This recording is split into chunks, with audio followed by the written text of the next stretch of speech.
Good evening from Canterbury in England. My name is Yoriko Otomo, and I'd like to welcome you to our open forum on animals and biodiversity hosted by the Global Research Network. Thanks all for coming today. In England, it's nighttime, so it's quite dark already. We look forward to hearing from you a little later on. First, we'll be introducing some of our speakers. Before we do that, I'll just say a couple of words about the Global Research Network. Recognizing that the higher education sector is now in an era vastly different to that of the last century, we've created a space here at the network that's generous and collegial. It's the only organization of its kind, an active meeting place for early career faculty, researchers, independent scholars, and doctoral students from different disciplines to get together and connect and collaborate. Our purpose is to become the world's most diverse community of like-minded people that listens to, supports, and connects researchers across boundaries and borders to create real-world change.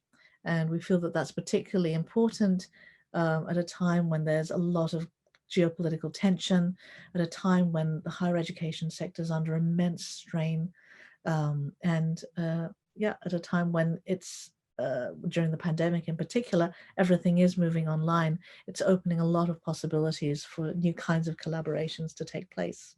Today, we're meeting to discuss policy change on issues that interest you all on the topic of animals and biodiversity. And my own interest in this is both from a general environmental perspective. So I taught environmental law and was working in public interest litigation for a number of years. And also from a specific human-animal studies perspective. So my most recent work's been on the political economies of human and animal milk, which has current relevance in terms of our global shift towards plant milks, while at the same time battling against rising land degradation, animal welfare issues, and methane emissions contributing to climate change and to the Earth's sixth mass extinction. And I might hand over to Eva to talk a bit about her work now. So Eva and Marine are the junior fellows. Thank you, Yoriko. And hello, everyone.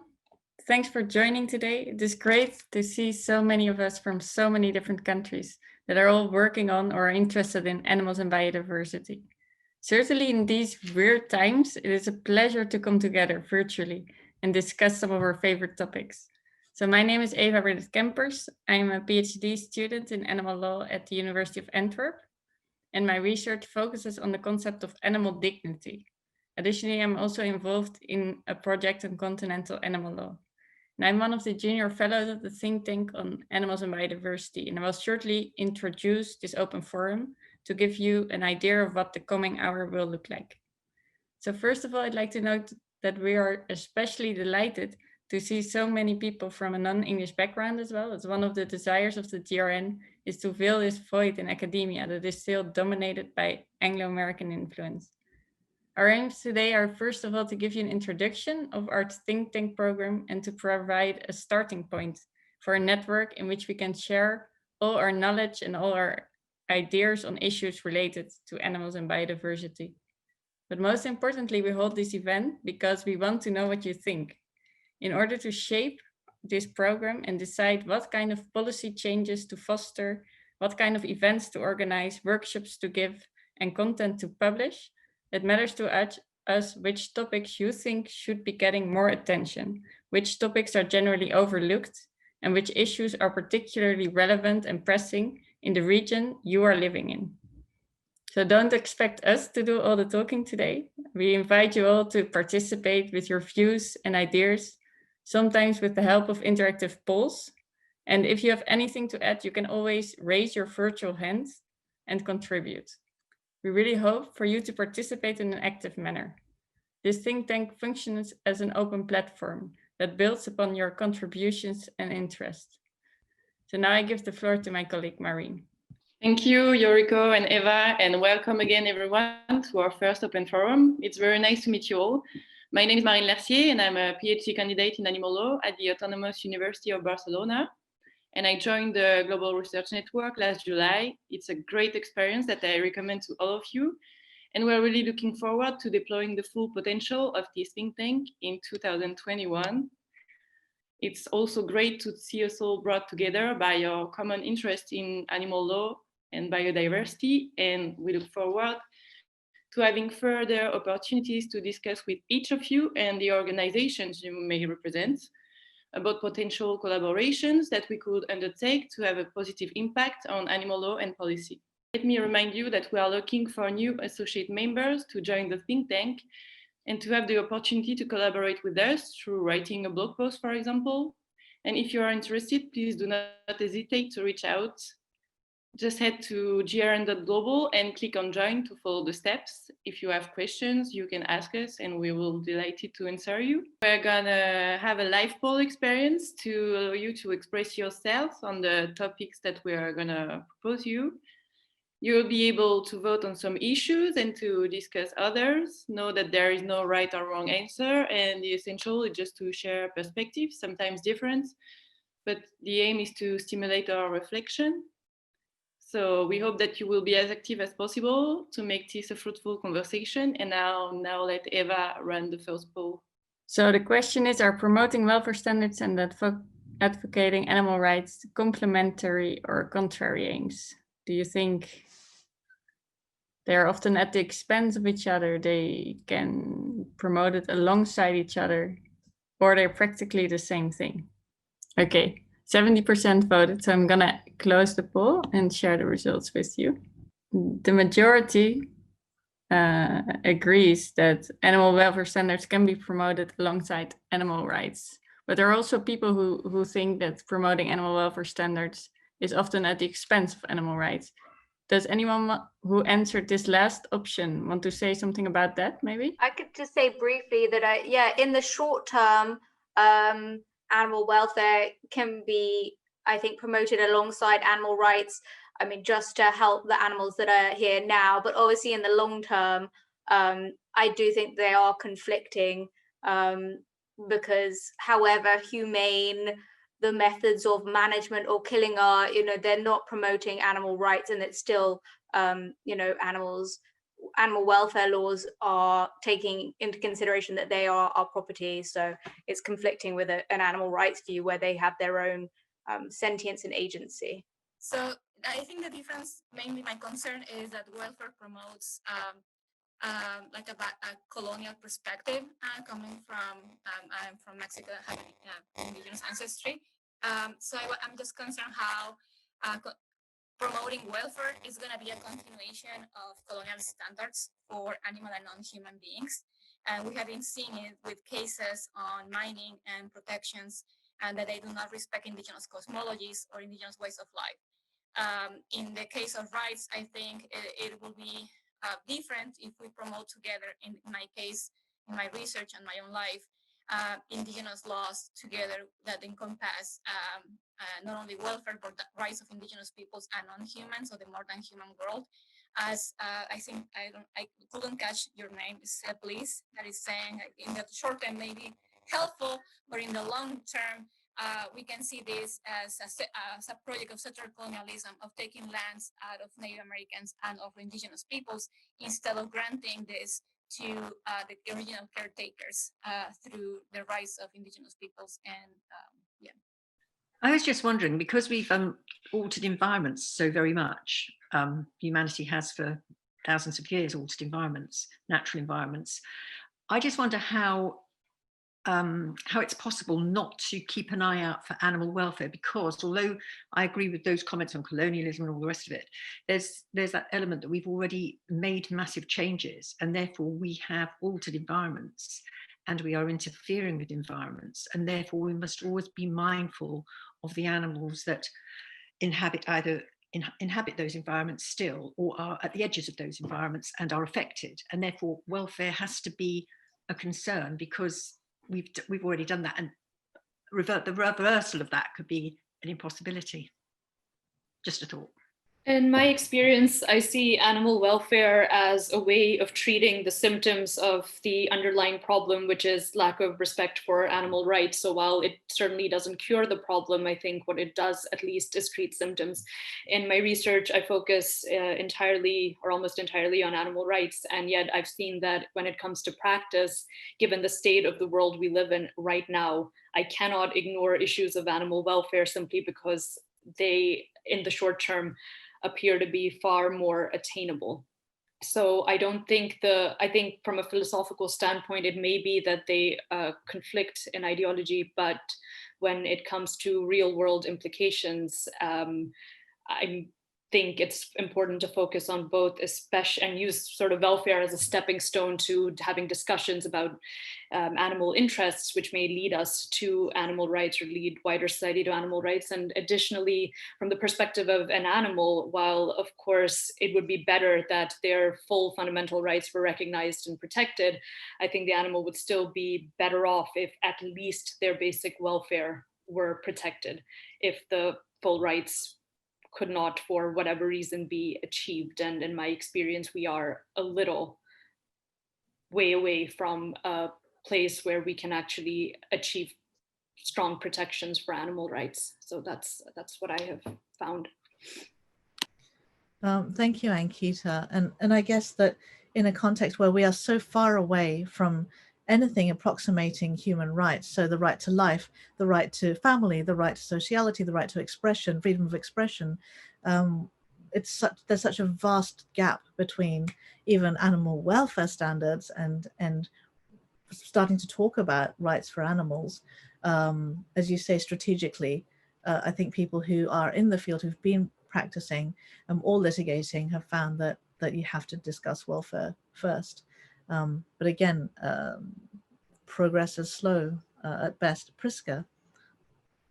Yes, I would like to agree with Ankita. And depending with where you're coming from, like I come from Zimbabwe, where basically, animal rights would face a lot of resistance, especially for some of us who are like in the wildlife law space, where the government believes in hunting, on consumptive use of wild animals. So if you come talking about animal rights, already you get shut out by the government because they don't want to hear that. And talking about animal warfare, it's a way to get animal rights into the door and to also show how why just having animal warfare is not enough and have those animal rights. So to just come and talk about animal rights first, definitely you're going to face a lot of resistance and they're not going to want to hear what you're saying. And we have acts in Zimbabwe like the cruelty against animals that was enacted in the 1960s. And those laws haven't been reformed. They're basically like cake law, old laws that we're still using in 2020, going into 2021. There has been talk of reforming the wildlife laws, all these acts, but nothing happens because of that whole thing saying like, well, if we elevate the protection of animals, then we're not going to get this, we're not going to get that. So talking about animal welfare, in as much as would want to have the animal rights, and as much as there is a lot of huge difference between these two aspects, I still think that starting with animal welfare will eventually get us to animal rights. Thank you. Hello. Thank you. Diego, I think you wanted to say something. Yes, I would like to say something about maybe the long-term goals regarding animal issues and their dignity and liberty. I know that maybe for the most of us, the long-term issues consist of recognizing rights to animals, but please don't get me wrong, because it's like an unusual idea, but I'm working on that idea right now, in fact. But I think that rights are a sort of code of conduct of the human animal, a sort of ethologic characteristic of humans. And I think that, okay, maybe the next steps is try to recognize rights in favor of animals so we can like protect their liberty or basic dignity. But I think that if we want to abolish of kind of animal exploitation and all kind of human domination over animals, to recognize rights to animals is a sort of kind of violence or a sort of neo-colonialism between different species. And I think we have to try to work to design new legal technologies that will allow the most radical and intense liberation and emancipation of non-human animals, even from this anthropic superstructure that are like rights and the legal systems and legal technologies of human origin. So I think it's like a super long-term goal, but I think by now we should try to like reinterpret our legal systems and our legal paradigms in order to design these new technologies that will allow the most absolute emancipation of non-human animals. I love it. So I think we definitely have to work together, and this is what the think tank is here to do, to support really radical action by a conglomerate of people. So yeah, I really hope that we can keep following these threads of conversation coming up, and we'd love to explore them, further, what we might be able to do. We've got some great legal scholars here too, and all of us individually have networks to other people we could bring in as well, of course. I think we should move on very quickly. We're running out of time. We'd only left an hour for this initial meeting. Before I hand over to Marine and Eva, I might say, as I know some of you have to go already, if you are happy for us to get in touch with you by email, we will follow up with you individually if you've expressed interest in collaborating on projects. But as a whole, when we've got our program of work for next year, it would be wonderful to do this again, I think, and to keep discussing some of these issues. Okay, Eva and Marine, I'll hand over to you. Yeah, thank you so much for this great discussion. I wish we had more time to go deeper, but let's see if we organize other events that you can join. And we will use the remaining time to address an especially relevant matter for animal law studies and research, the relationship between activism and academia. We are now going to share some statements with you, and we would like to hear about how you feel about this. Please let us know if you agree or disagree with the following statements. The first statement, is universities cannot actively support or collaborate with animal rights activist organizations, as this will endanger their independence and neutrality. Do you agree or disagree? Everyone. Sorry to jump in, Marine. Do you mean the independence of universities, or of the independence of universities? Yeah. Universities. That usually they have a stance, or at least that's what I believe.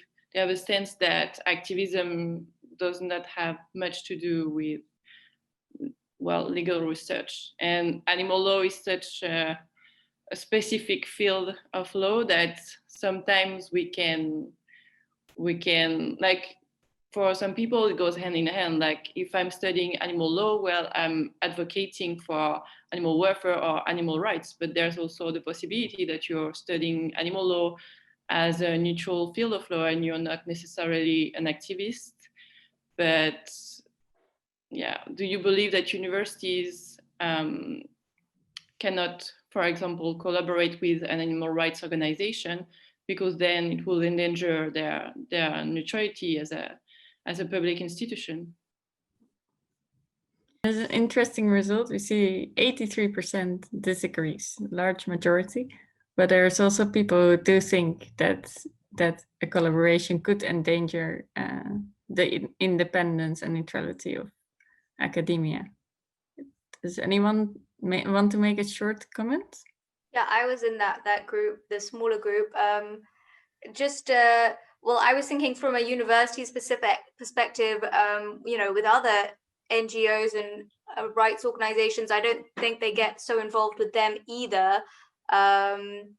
And also from a university's perspective, a lot of them have medical labs and they'll be testing on animals, and so that they have conflicting views. I don't think it's right, but I think that this would be what universities think, and this is why they wouldn't collaborate with animal rights organizations. Sorry, go ahead. I think that it's difficult now, like, to change that to understand animal rights, but they have to shift from their old perspective to a new type of university. And I think that's people working in animal welfare and animal rights have this task to work to change this new paradigm and this new normality. Because I don't know, now maybe it's not a good position to understand and respect animal rights, but they have to shift, yes or yes. They have no option.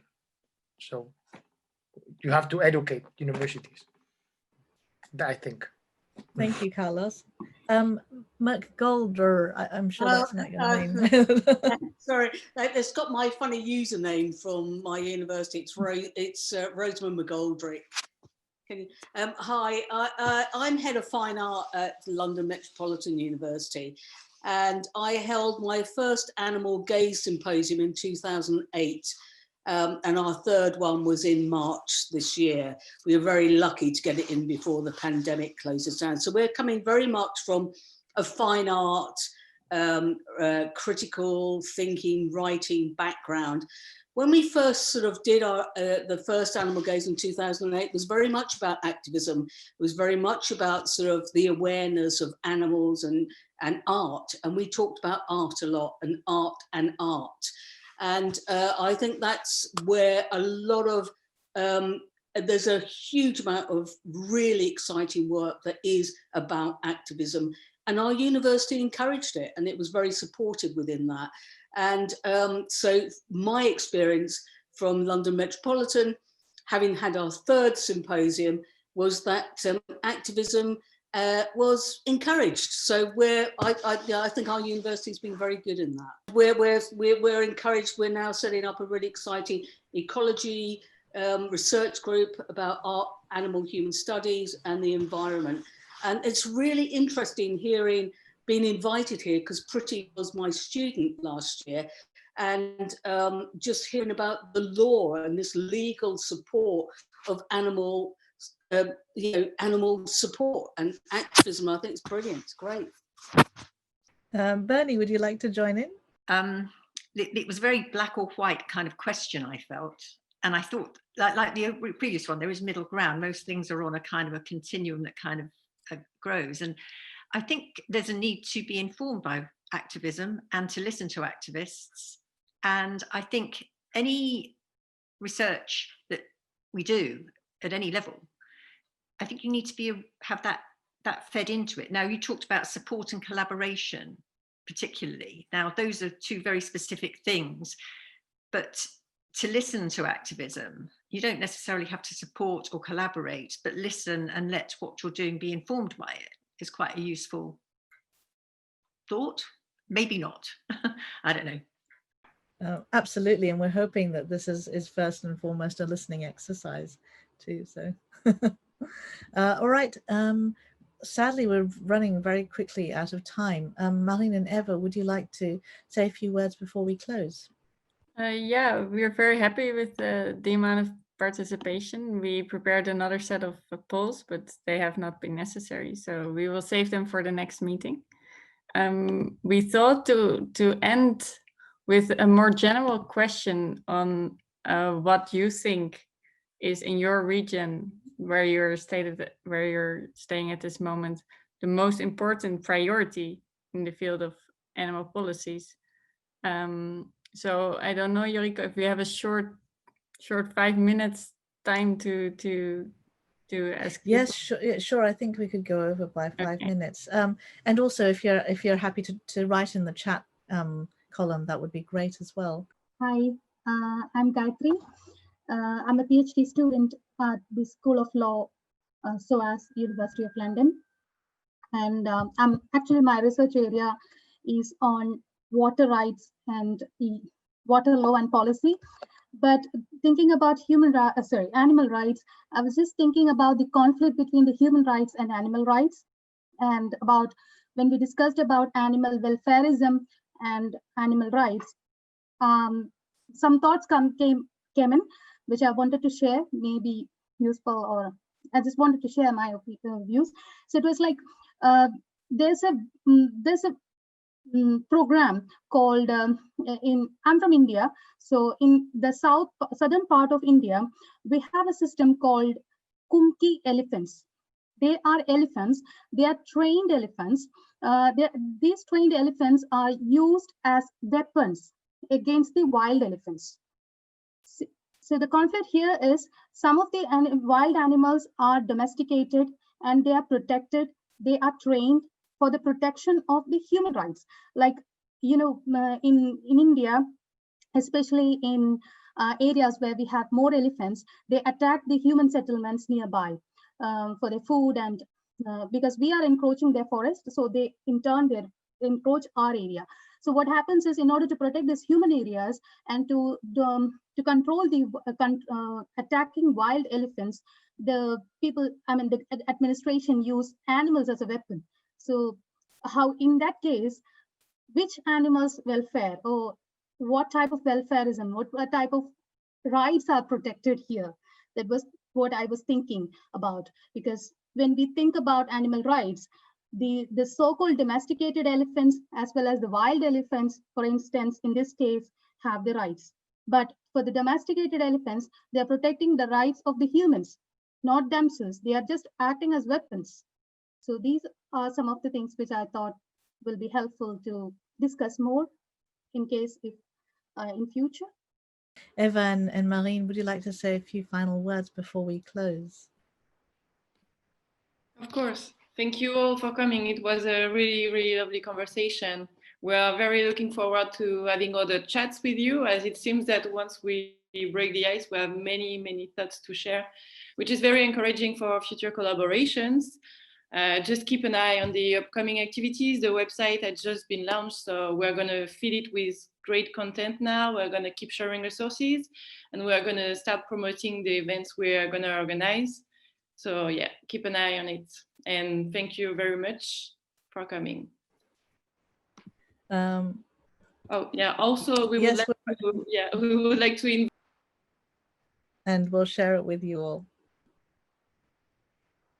Thank you. Wonderful. As I said, we'll definitely be in touch and to take these conversations further. I'm so sorry we've run out of time. It would have been lovely to hear from all of you more, because your work sounds fantastic. Okay, well, we'll close it up there, and thank you for coming. Speak soon.